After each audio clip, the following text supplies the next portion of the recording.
Dear students, today we are going to discuss about lecture methods and its merits and demerits. Students, lecture method is one of the most ancient and traditional method of teaching based on idealism. आपका lecture method जो है बहुत ही पुराना और बहुत ही परंपरागत जो है शिक्षण विधि है जो आइडियलिज्म पे आधारित है.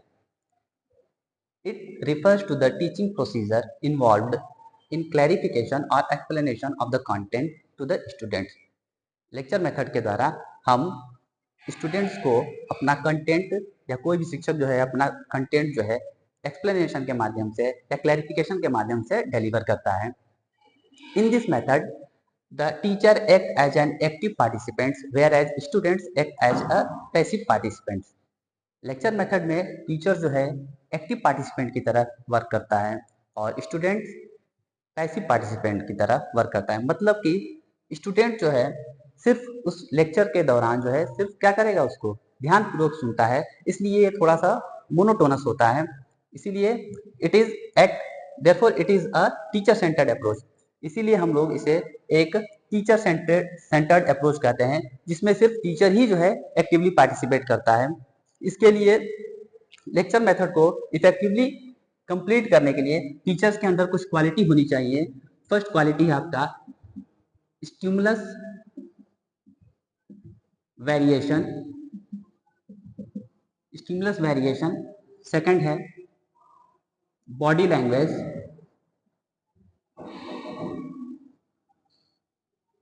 नेक्स्ट है जेस्चर, फिर टोन एक्सेट्रा. ये सारी चीजें जो हैं टीचर के अंदर होनी चाहिए. स्टिमुलस वेरिएशन की क्वालिटी होनी चाहिए, बॉडी लैंग्वेज अच्छा होना चाहिए, जेस्चर अच्छा होना चाहिए, टोन अच्छा होना चाहिए, जिससे वो इस लेक्चर मेथड को जो है इफेक्टिवली जो है क्या कर पाए, उसे अपने लेक्चर को डिलीवर कर पाए लेक्चर मेथड के द्वारा.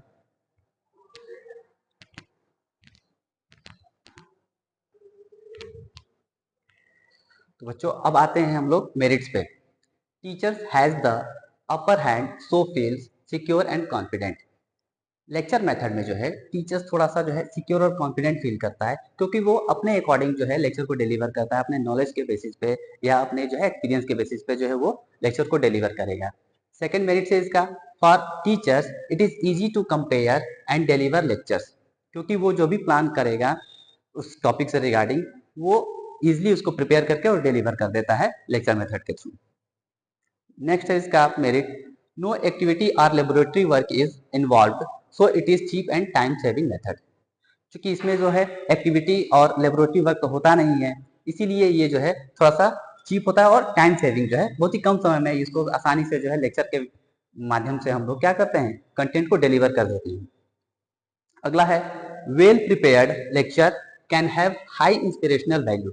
अगर कोई भी लेक्चर जो है या कोई भी कंटेंट अच्छे से प्रिपेयर कर लिया जाता है तो उससे बच्चे जो है थोड़ा सा जो है आसानी से जो है इंस्पायर्ड हो जाते हैं और उनके अंदर जो है कंटेंट जो है बहुत ही अच्छे वे में जो है उनको ट्रांसफर कर दिया जाता है. नेक्स्ट है teacher feels a sense of satisfaction. Lecture method के थ्रू जो है थोड़ा सा लेक्चर को एक्सप्लेन करके जो है या थोड़ा सा बहुत ही इलाबोरेट करके टीचर जो है अपने को जो है संतुष्ट महसूस करता है लेक्चर मेथड को यूज करके. नेक्स्ट है आपका this method is useful and beneficial where resources are less. अगर मान लीजिए कि कहीं पे जो है रिसोर्सेज कम हैं तो ऐसे जगहों के लिए जो है लेक्चर मेथड जो है बहुत ही यूजफुल और बेनिफिशियल होता है या यूं कहें कि इफेक्टिव होता है. अब आते हैं नेक्स्ट है आपका डिमेरिट्स. इसका पहला डिमेरिट्स है there is no scope of student participation. अब चूंकि लेक्चर जो देता है वो तो टीचर ही देगा तो उसमें जो है थोड़ा सा जो है बहुत ही कम स्कोप होता है कि जो उसको एक्टिवली जो है स्टूडेंट उसको जो है गेन कर पाए एक्सेप्ट आस्किंग क्वेश्चंस. तो सिर्फ उसमें जो है लेक्चर मेथड में सिर्फ वो क्वेश्चन कर सकते हैं तो थोड़ा सा स्कोप कम होता है स्टूडेंट्स के लिए, मतलब उनके इन्वॉल्वमेंट का स्कोप कम होता है स्टूडेंट का. नेक्स्ट है आपका there is no scope of activity और experimental work which makes teaching learning process boring. क्योंकि इस लेक्चर मेथड में एक्टिविटी और एक्सपेरिमेंटल वर्क तो होता नहीं है, इसके इसीलिए जो है वो थोड़ा सा बोरिंग हो जाता है और मोनोटोनस हो जाता है. अगला डिमेरिट है इसका the objective of getting all round development of the students can not be achieve. तो जो भी कंटेंट डिलीवर किया जाता है तो उसका कुछ ऑब्जेक्टिव होता है। तो लेक्चर मेथड के द्वारा ये जरूरी नहीं है कि सारा का सारा जो है उस टॉपिक का जो भी या उस सब्जेक्ट का जो भी ऑब्जेक्टिव है वो अचीव ही कर लिया जाए स्टूडेंट के लिए। अगला है the level of concentration of the students decreases as they are passive listeners with nothing much to do. क्योंकि लेक्चर मेथड में स्टूडेंट जो है पैसिव लिसनर की तरह सिर्फ जो है उसमें पार्टिसिपेट करते हैं, सिर्फ वो सुनते हैं उसको ध्यानपूर्वक, इसीलिए थोड़ा सा उनमें कंसंट्रेशन की कमी हो जाती है या उनका कंसंट्रेशन का लेवल जो है वो कम हो जाता है अगर बहुत ही लेंदी लेक्चर होगा तो। इसीलिए एक्टिविटी और एक्सपेरिमेंटल वर्क को थोड़ा सा उसमें जो है अपने टीचिंग प्रोग्राम में इंक्लूड किया जाता है, जिससे जो है उसमें जो है लेवल ऑफ कंसंट्रेशन जो है वो स्टूडेंट्स का बना रहे। नेक्स्ट इसमें जो है इसका डिमेरिट क्या है, the information collected by students is not permanent as they tend to forget it easily. Lecture method के द्वारा क्लासरूम में जो भी लेक्चर दिया जाएगा तो उससे उस लेक्चर के द्वारा जो भी जो है नॉलेज गेन किया जाता है स्टूडेंट के द्वारा वो थोड़ा सा जो है लॉन्ग लास्टिंग नहीं होता है और कुछ समय के बाद जो है वो बच्चे क्या हो जाते हैं, आसानी से उसको भूल जाते हैं, तो ये उतना इफेक्टिव नहीं हो पाता है। तो स्टूडेंट्स इस टॉपिक में हमने लेक्चर मेथड, उसके मेरिट्स और डिमेरिट्स के बारे में पढ़ा था। I hope you will get this points properly. Thank you very much.